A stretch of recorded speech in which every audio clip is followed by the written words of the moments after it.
Picture this. It's 1521, and two worlds are on a collision course. On one side, you have Ferdinand Magellan, a master navigator who conquered oceans, sailing for the most powerful empire on earth. On the other, you have Lapu-Lapu, a chieftain who mastered his own small island. The world-famous explorer, backed by a global empire, demands that this chieftain submits. The chieftain refuses, sparking a battle that doesn't just cost the explorer his life, but defines a nation's spirit for centuries. In 1521, one of the world's greatest explorers, Ferdinand Magellan, rolled up to the Philippines with the might of an empire behind him. He demanded the surrender of a local chieftain named Lapu-Lapu. What should have been an easy win for the heavily armed Europeans turned into an absolute disaster. In less than an hour, the world-renowned explorer was dead, and a legend of resistance was born. This is the insane story of how a small band of warriors defied an empire and changed Philippine history forever. To really get what happened on the shores of Mactan, you have to understand the two men at the center of it all. They weren't just a soldier and a chief. They were from two completely different worlds. First, Ferdinand Magellan.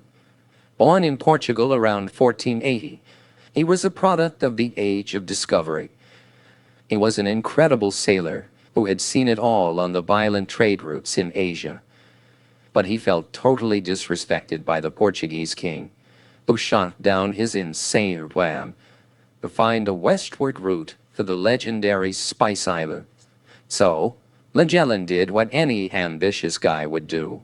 He took his talents to the competition, to the person of the idea, and gave him a fleet. In 1519, Magellan set sail with a mission to circle the globe, claim new lands for Spain, and get rich off spices. He was brilliant, iron-willed, and 100% convinced that his empire was meant to rule the world.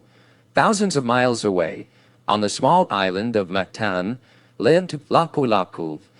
While we have tons of records on Magellan, Lapu-Lapu's story is a mix of history, oral tradition, and legend. What we know is that he was a datu, or chieftain. Some accounts suggest he was around 70 years old, a seasoned leader who knew the politics of his region inside and out. His world wasn't about global conquest. It was about protecting his community, managing local alliances, and dealing with rival chiefs. His island, Mactan, was in a key spot for trade, which made him a powerful figure. He wasn't a king, but a warrior and elder who had the loyalty of his people. Magellan saw the world as something to be claimed. Lapu-Lapu saw his island as a home to be defended. That massive difference in mindset made a peaceful outcome basically impossible. So how did Magellan's epic trip around the world end in a bloody beach fight? It all came down to a crazy chain of events, fueled by ego, politics, and a massive misunderstanding. After a brutal journey across the Pacific, Magellan's crew landed in the Philippines in March 1521. They eventually made their way to Cebu, a major port run by a chief named Rajah Humabon. Humabon was a smart leader and was initially suspicious of these strange visitors. But Magellan showed off his ships and cannons, and Humabon saw an opportunity. He had his own rivals, especially on the island of Mactan, and he figured these powerful newcomers could help him crush them. They quickly formed an alliance. Humabon, his wife, and hundreds of his people were baptized as Catholics. Humabon was even renamed Carlos, after the Spanish king. To celebrate, Magellan gave his wife a statue of the infant Jesus, the Santo Niño Cebu, which is still a huge deal in the Philippines today. With his new ally on board, Magellan laid down the law. All nearby chiefs had to submit to Humabon, and, by extension, to Spain. Most of them, probably terrified by the Spanish ships, agreed, but one chief refused. On Mactan, Lapu-Lapu wasn't having it. He refused to bow to a rival like Humabon, or a foreign king he'd never even seen. Things got even more tense when another Mactan chief, Zula, tried to send supplies to Magellan, but Lapu-Lapu intercepted them, an open act of defiance. Zula then sent a message to Magellan, basically saying, "I can't pay you because Lapu-Lapu is stopping you. Can you come help?" This was the moment Magellan was waiting for. It was the perfect chance to show off Spain's military power and make an example out of the defiant chief. Rajah Humabon actually offered to send his own warriors to help, but Magellan, completely overconfident, told him no. He told Humabon to just stay in his boat and watch how Europeans fought. It was an arrogant, fatal mistake that would cost him everything. So what happens when an empire with advanced technology faces fearless warriors on their home turf? The Battle of Mactan on April 27, 1521, gives us the shocking answer. This was a masterclass in how local knowledge and pure guts can beat a superior foe. Let's look at the teams. Magellan had about 49 to 60 professional soldiers in metal armor, armed with swords, crossbows, and early muskets. Their biggest weapon, though, was supposed to be the cannons on their ships, a floating arsenal that could destroy anything from a distance. Against them, Pigafetta, the expedition's chronicler, estimated Lapu-Lapu had about 1,500 warriors. They were armed with fire-hardened bamboo spears, wooden shields, and maybe the legendary Campilan sword. On paper, this should have been a blowout, but Lapu-Lapu wasn't fighting on paper. He was fighting on the coral reefs of Mactan. Lapu-Lapu's first move was pure genius. He cleverly asked for the fight to happen on the morning of the 27th. Magellan, probably laughing, agreed, not realizing he was walking straight into a trap. This delay gave Lapu-Lapu time to gather his forces, and, crucially, it meant the battle would happen at low tide. When Magellan's forces arrived at dawn, they immediately saw how badly they'd been played.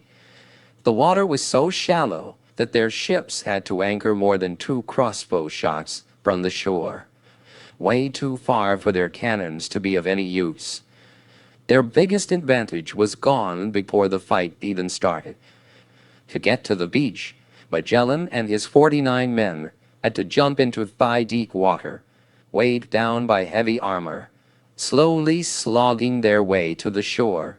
When they finally hit the beach, Lapu-Lapu's warriors were waiting, arranged in 3 divisions to attack from the front and sides. To try and scare them, Magellan ordered his men to burn some nearby houses. This backfired spectacularly, enraging the Mactan warriors, who charged with a furious yell. The battle was fast and brutal. The Spanish musket shots and crossbow bolts just bounced off the warriors' wooden shields. Pigafetta noted that the Mactan fighters were smart, specifically targeting the Spaniards' unarmored legs. Magellan was right in the middle of it all when he was hit in the leg with a poisoned arrow. Seeing their leader wounded, the warriors zeroed in on him. Panicked, most of Magellan's men broke ranks and fled, leaving their captain with only a handful of loyal soldiers. A warrior speared Magellan in the arm. He tried to draw his sword, but couldn't. It could wound. Then he was struck in the leg with a large sword, and he fell face down into the water. At that moment, the remaining warriors swarmed and finished him off with spears and swords. The entire battle lasted less than an hour. The survivors scrambled back to their ships and fled, leaving their captain's body behind. The death of Ferdinand Magellan sent the expedition into a total tailspin. The guy who had led them across the entire planet was gone. Rajah Humabon tried to ransom Magellan's body, offering a fortune in goods, but Lapu-Lapu and his people refused. Magellan's body was never seen again. For the Spaniards, things went from bad to worse. Their reputation of being invincible was shattered. Their alliance with Rajah Humabon completely fell apart. Humabon, realizing his new allies weren't as tough as he thought, turned on them. He invited the remaining expedition leaders to a feast, which was actually an ambush where they were all massacred. The terrified survivors fled Cebu. With too few men to sail 3 ships, they burned one of them, the Concepcion. On the 2 ships left, only one, the Victoria, commanded by Juan Sebastian Elcano, would make it home. In September 1522, it limped back to Spain with just 18 survivors from the original crew of about 270. They had done the impossible, the first circumnavigation of the globe, but at an incredible cost. The story of Lapu-Lapu's insane victory is a powerful reminder that history is full of incredible underdog stories. If you think this is as crazy as I do, make sure to subscribe and hit that notification bell so you don't miss our next video. And let me know in the comments, what other historical David versus Goliath victory should we cover next? The Battle of Mactan was way more than just a temporary win. Its legacy has echoed for centuries, shaping the identity of the entire Filipino nation. Magellan's death was a huge setback for Spanish plans in the region, delaying their colonization of the Philippines for over 40 years until a new expedition finally succeeded in 1565. But the real legacy isn't about time, it's about spirit. Lapu-Lapu became the first national hero of the Philippines, a symbol of defiance against foreign invaders. He represents the courage to fight for freedom, no matter how impossible the odds seem. Today, he is led everywhere in the Philippines.